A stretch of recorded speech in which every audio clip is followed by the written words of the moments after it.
Interrompemos nossa programação. Interrompemos a nossa programação. Interrompemos nossa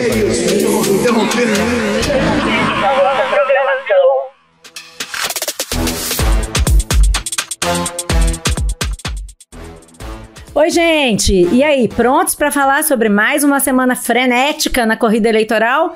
Nós estamos começando o 4º episódio do Interrompemos Nossa Programação, o podcast semanal do Jornal o Globo que te conta o que ninguém mais conta sobre as eleições. Eu sou a Malu Gaspar. O Bolsonaro sequer cuida do orçamento, Renato. O orçamento quem cuida é o Lira. Eu sou o Marcelo Adnet, estamos juntos em mais um Interrompemos Nossa Programação. Cadê a turminha da Carta pela Democracia? Alô, sabatinados e sabatinadas, aqui é o Bernardo Melo Franco, vem com a gente.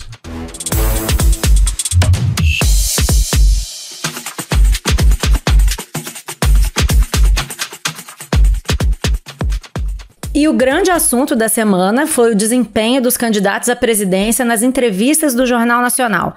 O Brasil parou para ver os embates dos dois principais concorrentes, Bolsonaro e Lula, com William Bonner e Renata Vasconcelos.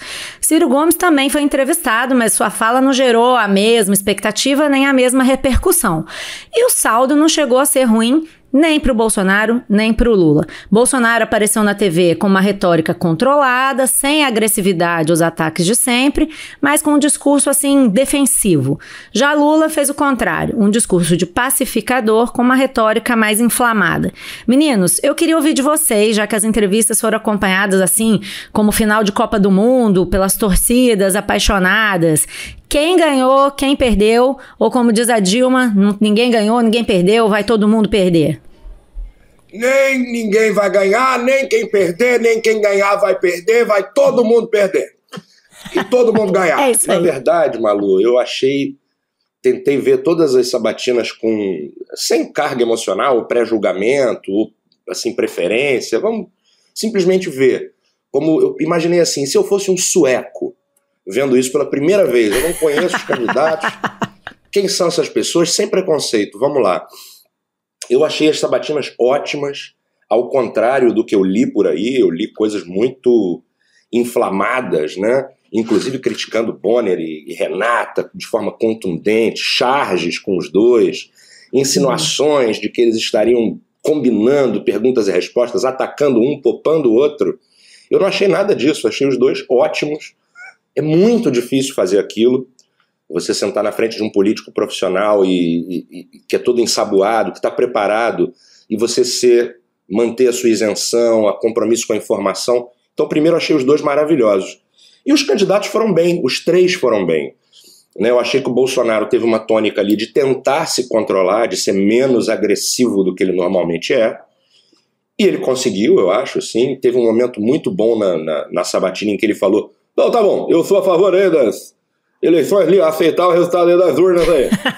Desde que seja limpo isso aí. Não, mas presidente Bolsonaro, candidato, o senhor vai ou não vai? Uma pergunta simples. Não, vou, tá aí, acabou, próxima pergunta, tá assumido aí, assumir, pronto. Vamos mudar de assunto aí. Assumir. Embora a fala dele tenha sido um pouco mal elaborada, mas é uma fala importante, eu achei aquele um momento importante. E o Bonner fala um momento assim, mas candidato, vamos relaxar, agora vamos relaxar e não sei o quê. E o Bolsonaro no final da entrevista diz: pô, já acabou? Queria ficar horas aqui com vocês. Ele realmente queria ficar horas ali, porque ali é um espaço maravilhoso para qualquer um que está sendo sabatinado. O Ciro, como sempre, foi muito técnico, o cara mais propositivo, com o livro na mão, dizendo que vai pegar o PIS/PASEP, a aposentadoria dos agro e dar uma ajuda de R$1.000, cara! Opa, bati aqui na mesa. Mas foi bem, foi propositivo, como sempre. Claro que não gerou muita repercussão, porque ele não está nas cabeças. E o Lula foi muito emotivo, né? O Lula fez uma entrevista mais emotiva, puxando para emoção, para caipirinha, para cerveja. E o Lula tá mais cansado, a voz dele tá mais rouca. Ô, Bonner, eu vou dizer uma coisa. Você acha que eu iria aparelhar a Polícia Federal para a Polícia Federal poder fazer o que ela fez? Então foi uma entrevista emotiva, o Lula muito assertivo. Eu adorei as 3 entrevistas, adorei a condução do Bonner. Você acha que o eleitor saiu mais esclarecido depois dessa, ou foi tudo um grande show? O eleitor sueco, que nem eu, né, que estava vendo isso, a cabeça o eleitor sueco. Saiu um pouco mais esclarecido. Acho que ficou claro essa proposta, mais o Bolsonaro enfrentando, né, partindo um pouco mais para o conflito, né, dizendo para o Bonner: você está me obrigando a ser um ditador aí, cara. Você está me estimulando a ser ditador. Eu, candidato? Você. Que susto, né? Eu tomei um susto, eu também falei, como assim? Então, assim, mas o Bonner interrompeu mais o Bolsonaro do que o Lula e do que o Ciro. Claro, que o Bolsonaro fala coisas do tipo: você quer que eu seja um ditador? E o jornalista não pode ouvir. Não, sim, a defesa da cloroquina, né? E coisas assim sobre a vacina, então, lógico. Os mesmos absurdos. Tava o Brasil inteiro assim torcendo, falando: e ela tá atacando o Lula, quem torce pro Lula. Olha, ela tá atacando o Bolsonaro, quem torce pro Bolsonaro. Então, eu adorei ver como sueco, achei todos bem dentro da medida do possível.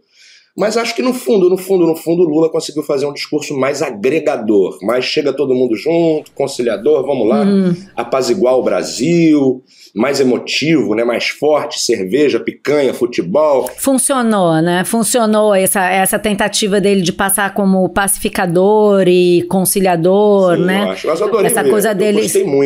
Gostei muito das sabatinas.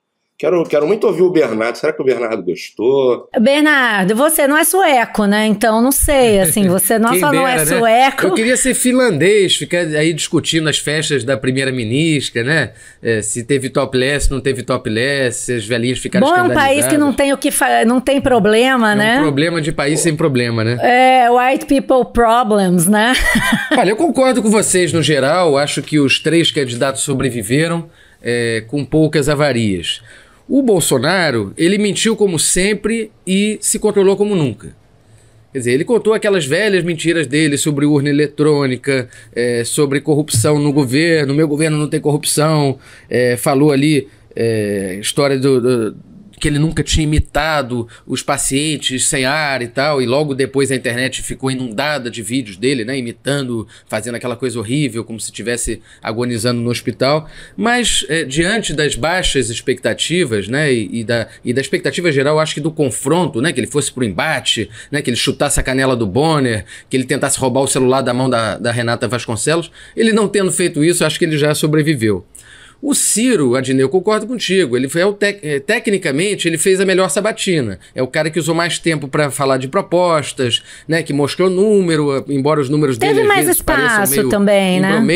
Mas é mais fácil para ele, porque ele não é presidente, ele não foi presidente, a experiência de governo dele no Ceará está muito distante no tempo, então não tem muito como jornalistas cobrarem, quer dizer, você só pode cobrar o Ciro pelo que ele fala, não pelo que ele fez ou pelo que ele deixou de fazer. E, de fato, ele tem um desafio que é conseguir se tornar relevante, né? Conseguir fazer a voz dele ser ouvida, ser percebido pelos eleitores como um candidato competitivo, coisa que até agora ele não conseguiu fazer. E o Lula acho que foi talvez quem se saiu melhor no saldo geral da coisa. Por quê? Porque ele conseguiu vestir esse figurino conciliador, quando também havia uma expectativa de que ele fosse lá lavar a roupa suja com a imprensa, reclamar da cobertura do Jornal Nacional, falar da Lava Jato. Ele conseguiu falar da Lava Jato sem falar o nome do Sérgio Moro, que aliás ficou ali choramingando no Twitter enquanto a sabatina se desenrolava. O Moro que poderia estar naquela bancada, mas não foi mais chamado porque não é mais candidato a presidente. E muito claramente o Lula investiu nos indecisos, né, naquele eleitor que não é petista, que talvez tenha votado no Bolsonaro, mas que agora está receoso por causa dessa coisa das armas, da violência, né, dessa pregação do ódio. E o Lula voltou a ser aquele Lulinha paz e amor, quer dizer, vendendo uma ideia de pacificação, de que vai devolver o churrasquinho no fim de semana, que as pessoas vão poder voltar a tomar cerveja, comer picanha. Eu digo sempre, o povo tem que voltar a comer um churrasquinho, candidato, a comer uma picanha e tomar uma cervejinha. Quer dizer, foi um discurso com pouca substância do ponto de vista de programa mesmo, ele não falou de onde que ele vai tirar o dinheiro, como é que ele vai fazer, mas ele prometeu prosperidade. E ele investiu, claro, na memória do governo dele, até sem muita modéstia, dizendo que foi o melhor presidente da história do país, o mais popular e que quer voltar para fazer mais e melhor. Então, do ponto de vista prático, acho que o Lula foi aquele que chegou ali com uma mensagem pronta para dar e conseguiu dar esse recado. Bolsonaro jogou mais na defensiva, conseguiu empatar o jogo e o Ciro tentou aproveitar aquela vitrine ali para se fazer reparar de uma disputa que já está tão polarizada.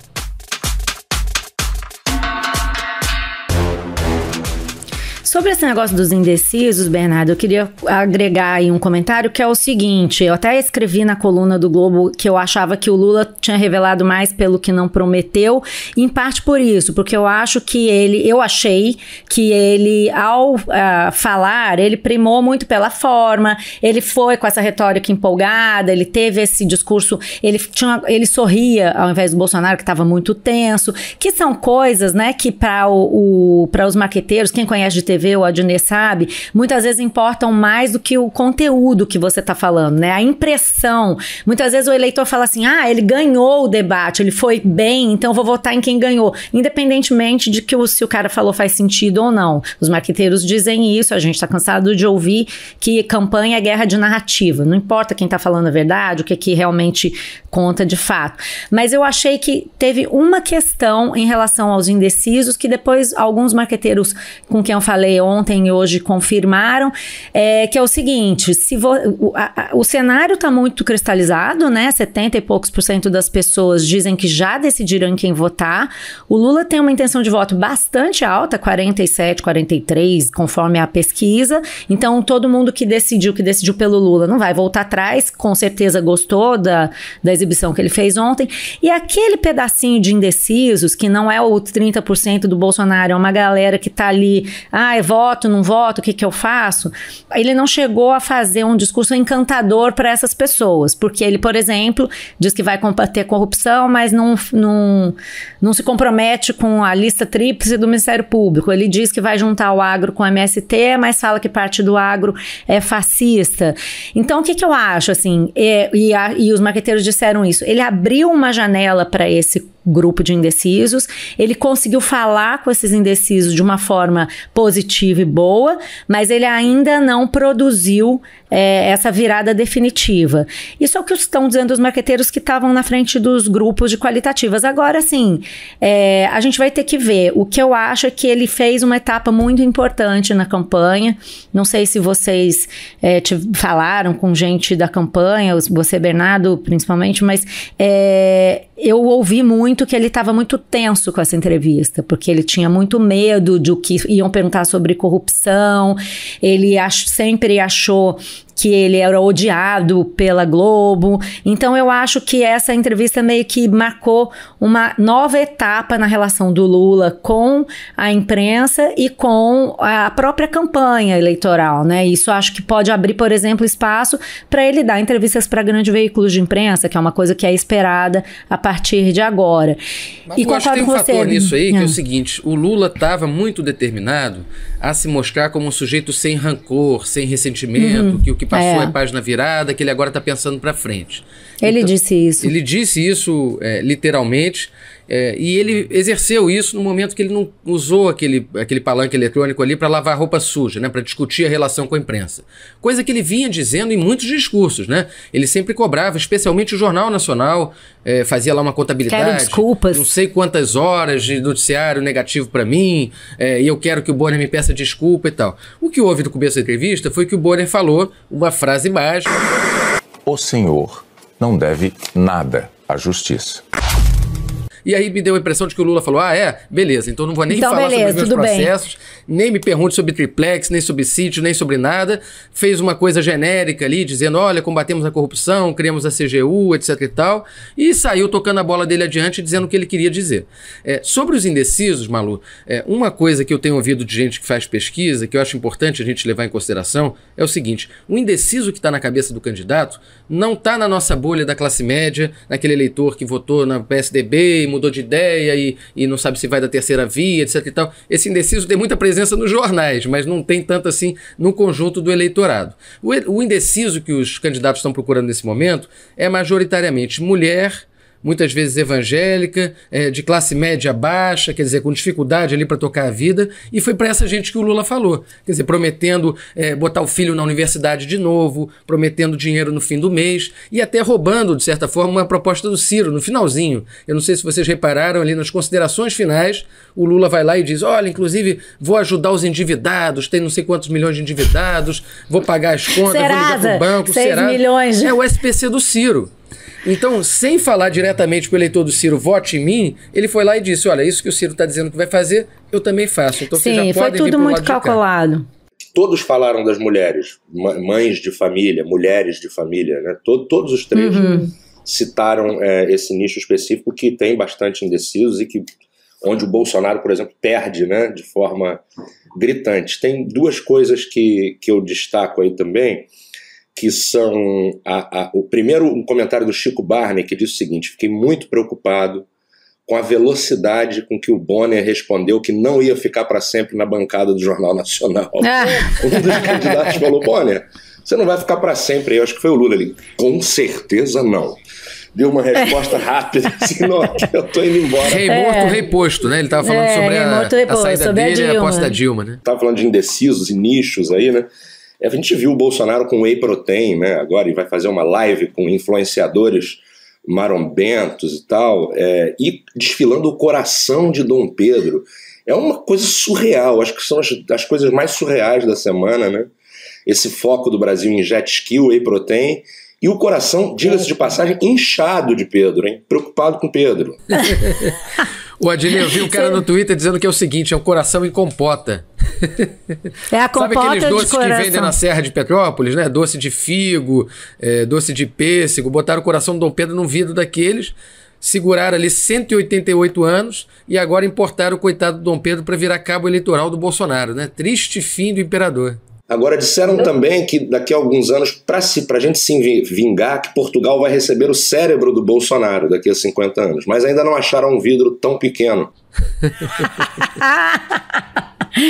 É fogo, meus amigos. Olha só, não, só sobre esse negócio do Jornal Nacional, para te contar um bastidor, Bernardo. Hoje, depois agora de manhã, na sexta de manhã, eu falei com uma pessoa da campanha que considera que essa frase do Bonner, não pesa nada contra o senhor e tal, já é na prática um pedido de desculpa. Eles consideraram que isso foi um pedido de desculpas, não se dão por satisfeitos com a frase. Não tem mais nada para falar sobre isso, todo mundo circulando, nada para ver aqui. Circulando, exatamente, circulando. E aí, sobre esse negócio dos indecisos, eu entendi o que você falou, eu só acho que teria que ver qual é a proporção de eleitores que se encaixa em cada nicho. Porque agora a guerra é de porcentagens, né, para você chegar no segundo turno. Mas essa coisa que você falou do Ciro é importante sim, porque todo mundo aposta que daqui para o segundo turno, quando se consolidar que a disputa é uma disputa de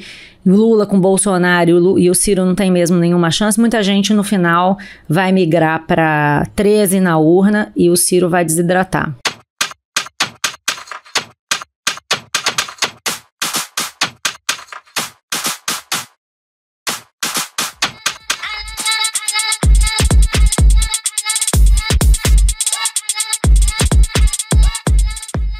Bom, gente, enquanto a batalha eleitoral está se desenrolando na TV, em Brasília tem uma outra guerra, essa de nervos e de estratégia, consumindo a energia do Jair Bolsonaro.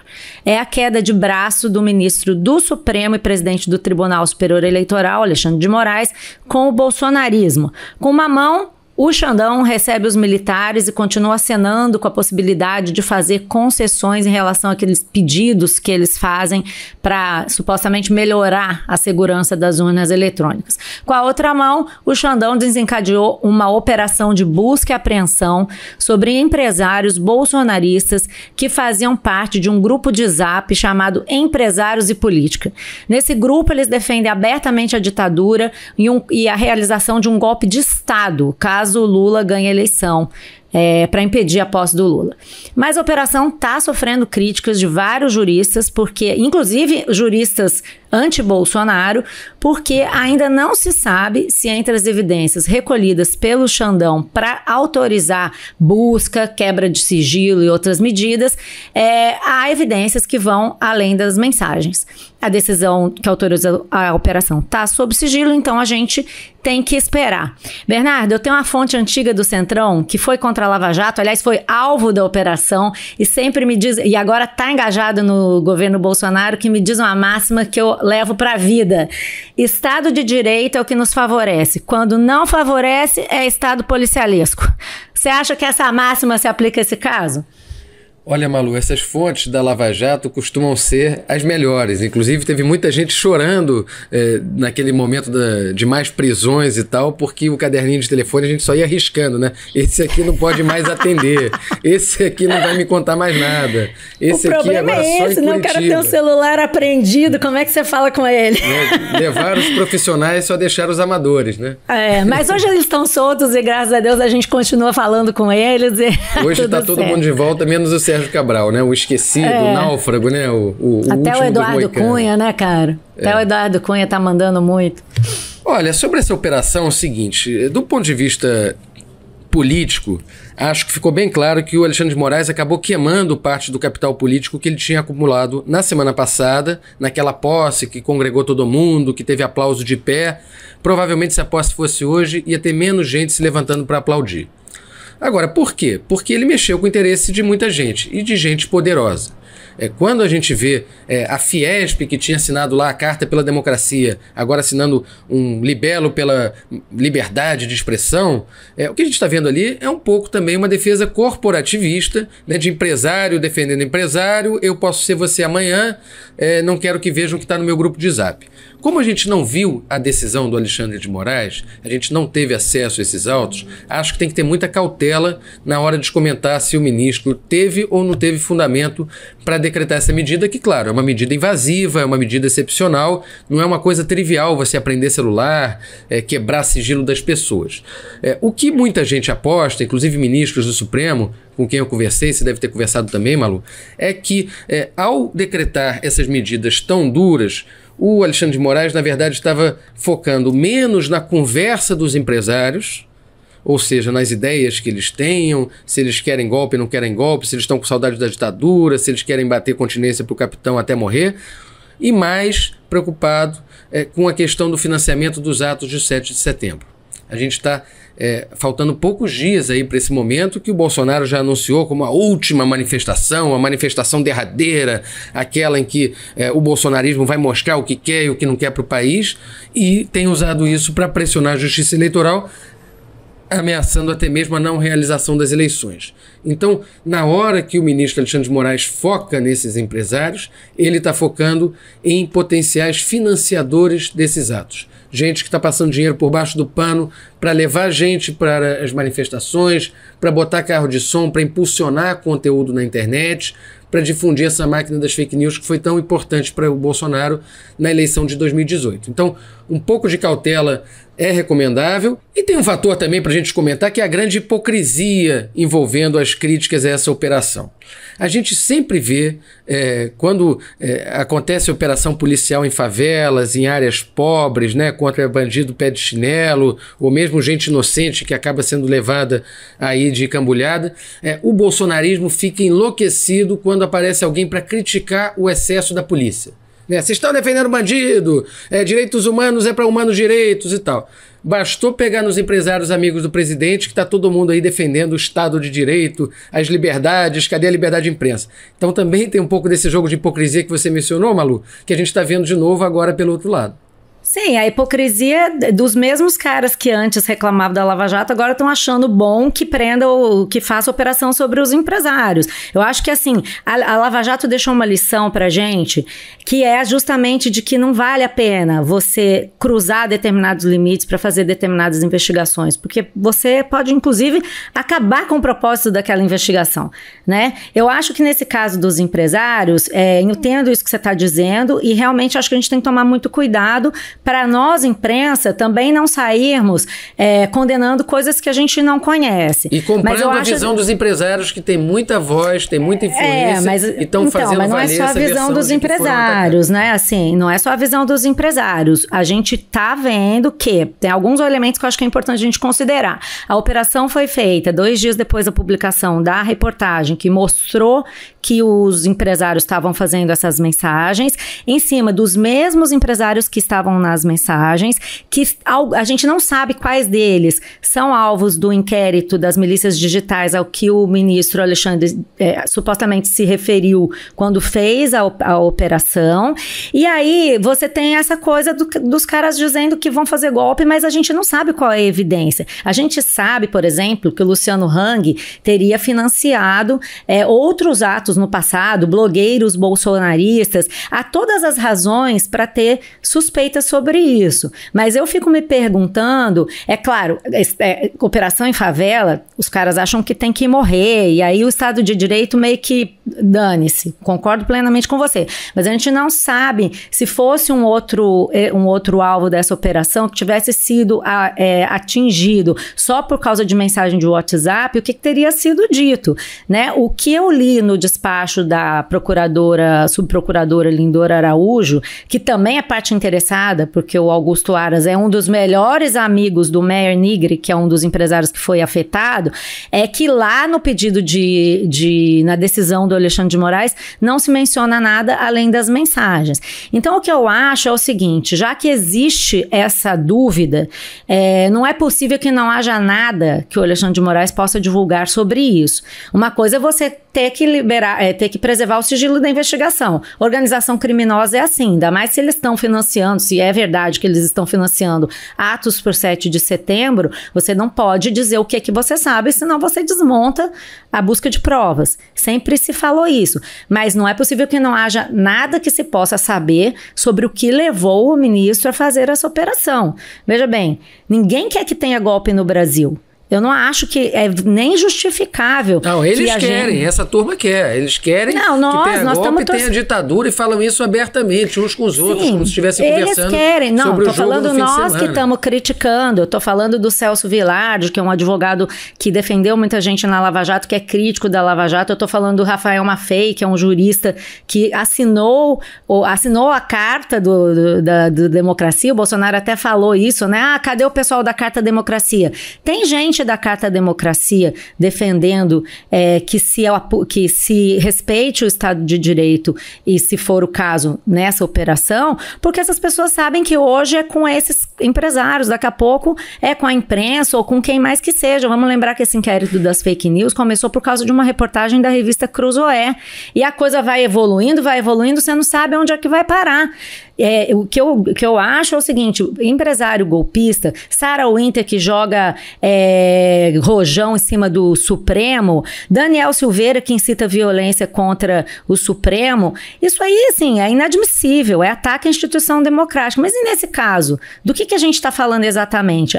Para o bem da transparência, até dá para limpar o campo em relação a essa operação e preservar a autoridade moral que o Supremo, que o Tribunal Superior Eleitoral conquistaram na defesa da democracia, era bom que a gente soubesse um pouco mais sobre essa operação. Dinei, desculpa, falei demais, nem deixei você... Eu só queria dizer aqui que tem duas figuras que são super importantes na oposição e que não são da esquerda tradicionalmente, que são o Xandão e o Janones. Acho que são duas figuras que entraram para confundir o baralho bolsonarista, porque... né, como vocês falaram aí muito bem, o bolsonarismo apoia as operações policiais. Porém, quando bateu na porta de seus apoiadores... Estado policialesco. Você já é contra. Né? A extrema-direita é a favor da subida de tom agressiva do Bolsonaro, extremamente agressiva. Mas o Janones, quando sobe e fala uma barbaridade, aí não pode, aí é um desequilibrado, é um cara que, meu Deus... que está apelando, né? Então é muito interessante a atuação desses dois, porque eles vão atuando ali na fronteira e confundindo os símbolos do bolsonarismo. Para cá pode, para lá não pode. Me parece ser algo indevido, né? Você usar prints de conversas de WhatsApp. Eu não sou jurista, não tenho a menor ideia, mas... de grupo privado. Não é legal, assim, não é uma coisa que pareça ser saudável juridicamente, mas ao mesmo tempo o Alexandre de Moraes está indo para a prática, ele não está indo para a teoria. Se você tem um Flamengo e Vasco, e o Flamengo vai sair na passarela do trem, e a torcida do Vasco toda corre para baixo da passarela e começa a gritar, vai apanhar, Jovem Flá vai apanhar, o policial pode fazer nada e dizer, não, é a liberdade de expressão, ele está apenas gritando que a Jovem Flá vai apanhar. Ou o cara vai lá e meter um gás de pimenta, meter um que a Jovem Flá vai passar aqui. Oh, meu Deus, ele me atacou, por quê? Não, porque a Jovem Flá vai passar aí, você está dizendo que vai bater nela, sai fora, irmão, que a Jovem Flá vai passar aí. Então, está se criando um clima terrível, como diria Galvão Bueno, né? E a coisa do golpe está aí, está pairando, e aí o Xandão, em vez de falar, não, é apenas um print, não podemos exigir nada, ele vai e chuta a bola para o alto e enfrenta. Então isso por um lado, parece errado juridicamente, mas por outro lado é extremamente prático. É alguém que está influindo no jogo prático e real e não no campo teórico. Mas são dois jogadores muito interessantes, Xandão e Janones, confundindo a zaga adversária. É isso, é errado juridicamente? Se for baseado só no Zap, provavelmente sim. Mas a gente não sabe se é baseado só no Zap. Então, por isso que eu acho que a gente tem que ter bastante cautela. A gente tem que saber. A gente tem direito de saber. Tudo bem, Malu, mas ele não vai quebrar o sigilo de uma investigação porque a imprensa está curiosa. Entendeu? A gente não vai é ter que isso, esperar não é a imprensa. É uma questão de legitimidade da ação. Entendeu? Eu não lembro desses questionamentos na Lava Jato, da parte de maior parte das pessoas uma série de questionamentos sobre isso na Lava Jato. E também tem mais uma coisa, se o Luciano Hang, velho da van, morasse no Jacarezinho, não ia ter um cara, um bolsonarista, um patriota aí, defendendo a liberdade de expressão dele. Mas é isso que eu tô dizendo. Se a gente defende uma coisa, a gente não pode defender a outra. Ou a gente defende a mesma coisa para todo mundo, inclusive para o nosso inimigo, ou a gente não defende. É claro que o golpismo é abominável, gente. É lógico que existe um risco de o 7 de setembro desandar em alguma coisa muito ruim. Mas e aí? A gente pode fazer tudo por causa disso ou não? Essa é uma questão que eu tô colocando. Você tecer um golpe de Estado é crime, né? Então não entra muito na seara da liberdade individual. Não, com certeza. É uma o cara mas tem que ter atos. Com o Estado democrático de direito que está ali documentada, gente, está escrita. Não, olha só, está escrito numa mensagem no grupo de Zap. Qual é a evidência que eles financiaram? É isso que eu quero saber. Só para fazer uma leve justiça aqui ao Jacarezinho, eu acho que para ter essa comparação, as pessoas precisariam entrar na casa do Luciano Hang e atirando de fuzil, chutando a porta dele. Certamente não foi assim. Foi com licença, bom dia, senhor, desculpe acordá-lo tão cedo. Seu celular por obséquio, nós estamos aqui, o senhor pode ver o nosso... Né, para comparar com o Jacarezinho, ele precisava tomar um tiro de fuzil na cara ao sair de casa de guarda-chuva, né? Assim, então, acho que não cabe muito essa comparação, mas sim, nós vivemos um esgarçamento jurídico que a gente anda meio perdido, né? Precisamos logo da eleição e acreditar de alguma forma que o Brasil vai serenar um pouquinho, né? É importante para todos nós. Serenar um pouquinho. E nós também, serenar um pouquinho. Sempre.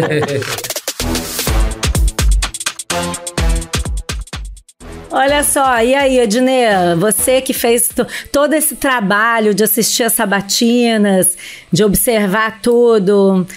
O que você concluiu? O que você elaborou pra gente aí? Olha, eu acho que a imprensa, os jornalistas foram tão injustiçados nesses últimos anos. Acho que, poxa, sabe, a gente está ali lidando com os fatos, nós somos seres humanos, alguns têm mais opinião, outros são mais isentos e tal.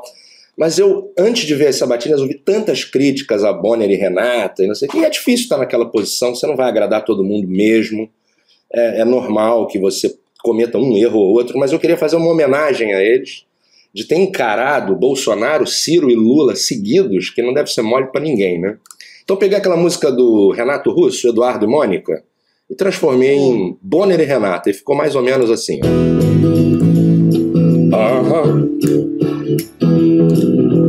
Quem te irá dizer que existe corrupção nas coisas feitas pelo capitão? E quem irá esquecer de Dom Pedro Coração?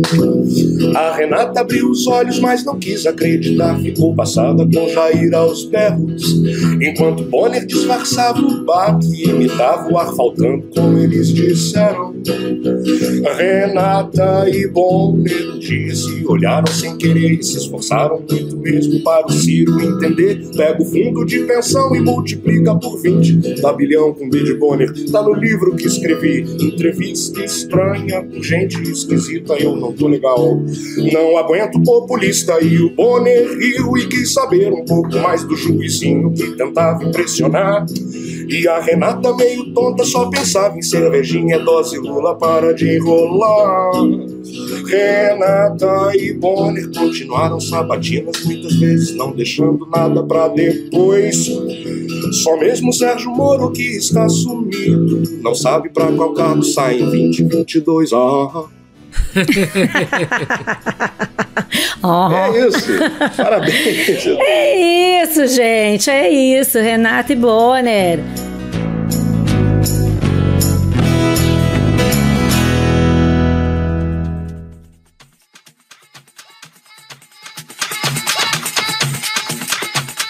Este foi Interrompemos Nossa Programação. A gente vai ao ar toda sexta à tarde nas principais plataformas digitais e no site do Globo, mas para não perder nenhum episódio, é mais garantido você seguir e favoritar a gente na Amazon, no Spotify, no iTunes, na Deezer, no Google Podcasts, no YouTube ou no Castbox. A produção executiva desse episódio foi do André Miranda, a direção foi da Luciana Malini, a edição do Vitor Carvalho. Eu sou a Malu Gaspar e aqui eu vou me despedir dos meus queridos Bernardo Melo Franco. Bernardo, até mais. Tchau, pessoal. Boa semana. E do Marcelo Adnet. Tchau, Adnet. Beijo grande pra vocês, a todo mundo que tá ouvindo. Interaja com a gente. Até semana que vem.